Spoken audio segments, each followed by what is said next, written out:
and welcome to Creatures That Lurk While You Sleep. With our video today, I decided to delve into the shadows that emerge the moment we lay down in bed to get some sleep. Well, to be precise, it isn't the shadows I'm concerned about, but more so in what is said to roam about when the lights go out. If this video is uploaded while you're trying to sleep, well, I'm sorry. As for me, I am naturally a night owl, so many of these things would have a rough time going after me. With this entry, I chose quite a few beings that fall within all realms of the mysterious, including ghosts, creatures, and yes, some myth. I think this should be a fun topic, but maybe keep the light on a little bit longer tonight. Normally when I make videos where I cover a lot of beings, I try to list them in a way that gradually increases in how dangerous something is. However, as much as I still want to do this, the story about our first subject demands to be first. This creature has its home in Germanic myth, and it is simply known as an Alp. I was unable to find any direct descriptions of this being other than it always wears a hat which imbues the creature with magical powers and the ability to turn invisible. With that said, many liken it to an elf-like creature or something similar that is also found in Germanic lore, which is called a Hoddakin. Unlike the Hoddakin, the Alp is primarily a malicious being and likes to cause many maladies on its victims. I think the reason this creature doesn't have a well-defined description is due to it having the ability to transform to any type of creature that it wishes, including that of a human being. Not only this, but in many versions of this creature's lore, it is not seen as a flesh and blood creature, but either a ghost or even a demon. Although within this lore, people can become an Alp via a curse, and children can be born as one as well. Going a step farther, this being can also be a spirit of a loved one who has passed on. So in a nutshell, this creature has quite a varying array of origin sources. It should be noted that people that become an Alp are said to appear normal in the day and transform at night, but they are unaware of their activities during this time.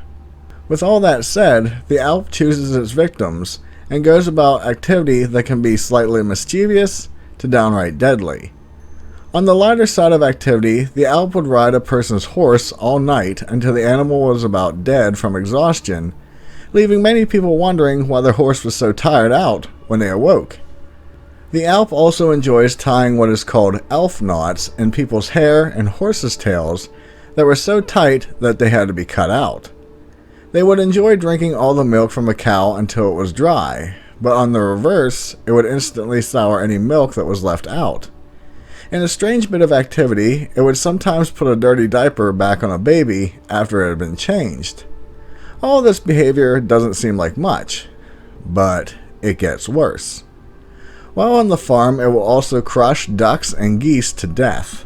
After it is done with the animals, it will set its sights on the people living in the house, and it is capable of entering a crack as small as a keyhole. Once inside, it makes its way to a person's bed, and it will suck from both men and women's nipples. If that weren't bad enough, it will also climb on top of a sleeping victim, and by controlling a person's mind, cause them to have horrific dreams. While in this position, it will continually press down on the victim's chest until it causes the sleeper to awake, unable to breathe. The Alp also has the ability to cause severe illness and misfortune just by looking at a person with what is called its evil eye. While this being is generally considered unable to be killed, there are ways to fend it off. Keeping a light on fools the creature into thinking someone is still awake, so it stays away. For some odd reason, hanging an iron horseshoe on your bed or placing your slippers with the toes facing the door seems to prevent activity. For the most part, plugging all cracks, including keyholes, before sleeping is said to be the surefire way to prevent the Alp from entering. On the reverse, if you manage to wake up while the Alp is in the room and plug the keyholes, it will be trapped in that room. It is said they can only leave a room the same way they came in. However, as a word of warning, it is said that if you manage to drive one away, it may return years later with even more malicious activity.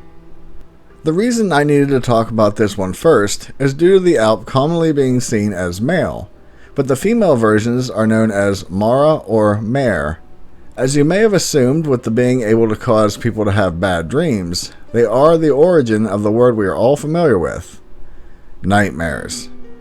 Adding to this, the same female creature is described in Scandinavian lore and is called the Natmara, and it is said to be very thin, have long black nails and hair, and its skin is pale. This version can transform into sand to escape from being found. In talking about these creatures, many attribute the characteristic that this being uses of pushing down on a person's chest as the original explanation for sleep paralysis. This is probably the case, but the story of the Alp is quite interesting. In Scandinavian lore, a creature that is said to roam about while everyone is asleep is called the Ngaga. The name literally translates to walks again, which makes sense in a way since, for the most part, this is seen as the spirit of someone who has died. Now, these spirits are from people who died in abrupt ways by their own doing, or were the result of someone else's, or, in general, they were just bad people to begin with. In some instances, these ghosts simply need someone to help them fix whatever mess they left behind, but in many other cases, they just enjoy causing chaos. They primarily return in order to haunt and cause trouble for their still living family and friends. In a sad turn of events, apparently this being will even cause trouble to people that they loved when they were alive. So it would seem that whatever force reanimates them causes them to lose portions of their memory. At the very least, something else seems to be controlling their actions. These spirits are said to appear looking like a distorted version of the person that they were in life. Basically, your run-of-the-mill ghost. Although in Viking lore, they took on more of an undead zombie form in the way of the Draugr. Unlike normal ghosts, the Ngaga has a strange ability called the Dead Man's Pinch. As you may assume, this specter will creep into a person's home as they sleep and pinch the victim's skin. While this seems like something not to worry about, keep in mind what this pinch is called. After waking up, the victim will notice an odd bruise and may not think anything of it. After a few days, the spot will become infected and the skin will begin to rot. Very shortly after this, the infection will spread to the heart, and that would be fatal.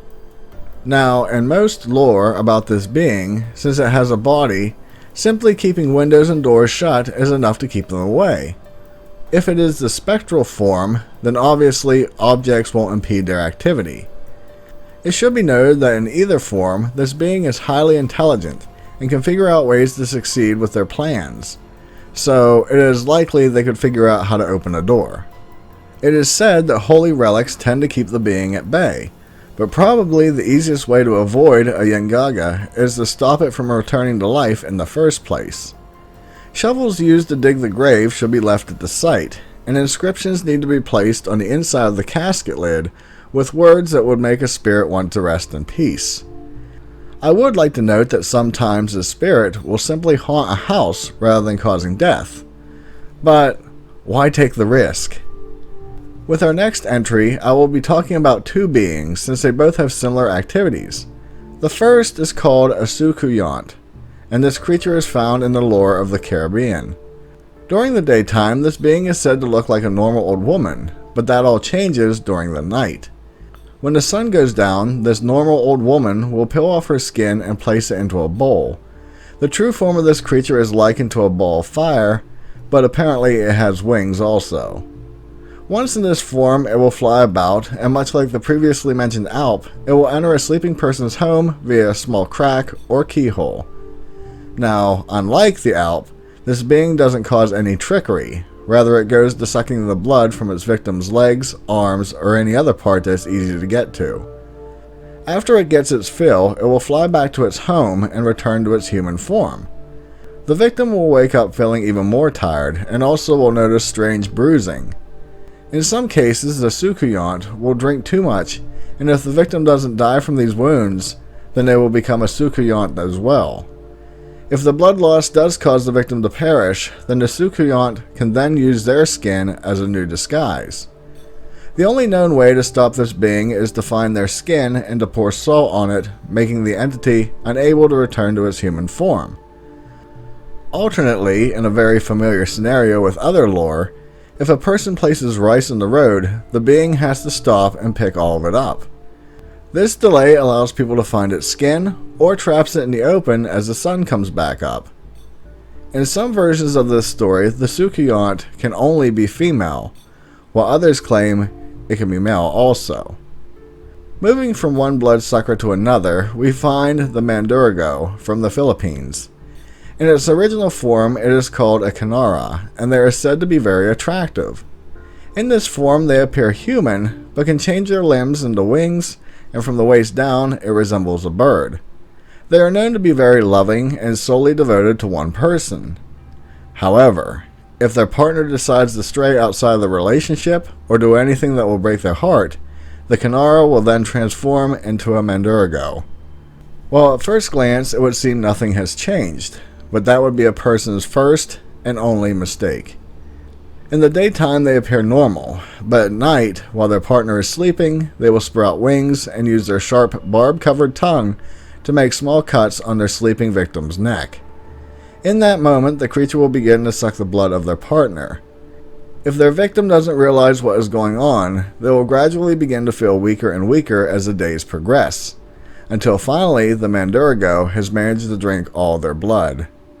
In some stories about this creature, one managed to marry multiple partners, with each one being an untimely demise, before finally being discovered and killed. I couldn't find any defenses against this creature, other than not making a Canara angry in the first place.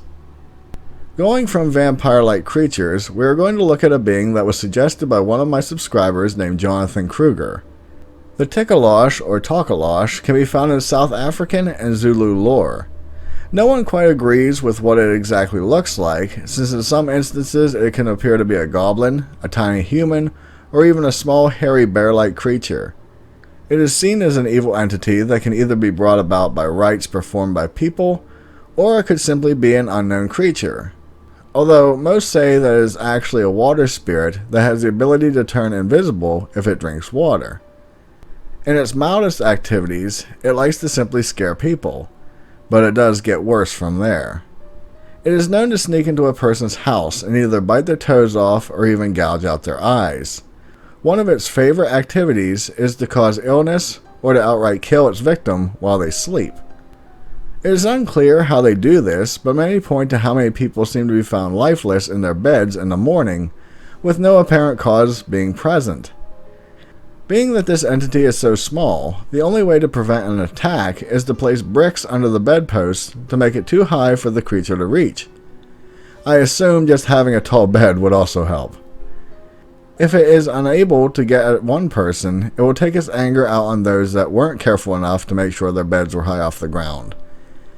It is said that if a person sees this being, it is best to act like it never happened, since just mentioning it will bring its attention to you. What is interesting with this one is that many assume that it was created as an explanation for people mysteriously dying from what is now known as carbon monoxide poisoning, due to sleeping on the ground. Carbon monoxide hangs low to the ground, so those in bed were fine, while those on the floor never woke up. However, with saying that, many tribes still do consider the Tikalosh a threat, and see it as a very real creature. Here we have another creature that was suggested by a subscriber named Dr. Tetramen Flakes. In Kanpur and Allahabad, India, there was an outbreak of attacks in 2002 from a creature known as the, and I couldn't find a pronunciation, so Manakwa. This entity has varying levels of descriptions, from looking like a strange abnormally large bug to a dark hairy monster with extended limbs, sharp menacing teeth, and soulless eyes. I don't know about you, but without telling you what this thing does, I think I would rather see the bug version. Anyway, during this time, there was an outbreak of sightings of this strange thing that seemed to produce its own light. Along with this, it would attack people out in the open, as well as when they were sleeping. If encountered, it would try to latch onto a person's face and begin to claw at the skin. In some instances, it would claw at their arms as well. This activity set the people into a panic, and finally the government stepped in. After finding a few common explanations for what the people were seeing, they eventually stated it was simply ball lightning mixed with mass hysteria. However, people still believe that this was an actual creature or a being visiting from another planet. Now, as I end this video, I can't leave this topic without mentioning that within this realm there is quite a long list of creatures that are said to attack people while they sleep. The obvious ones are the shadow person known as the Hat Man, or the wildly popular succubus or incubus, or even the entity simply called the Night Hag, which is given to those who suffer from sleep paralysis.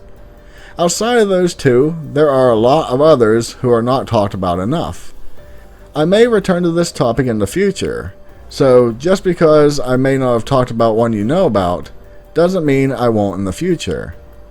As always, I hope you enjoyed this, and I hope that you still will be able to get a good night's rest. If you haven't yet done so, do please consider subscribing to my channel for more content like this. Also, it would be greatly appreciated if you could share my videos with someone you know who may be interested in this type of genre. With that, be safe, and I'll see you in the next one. Later!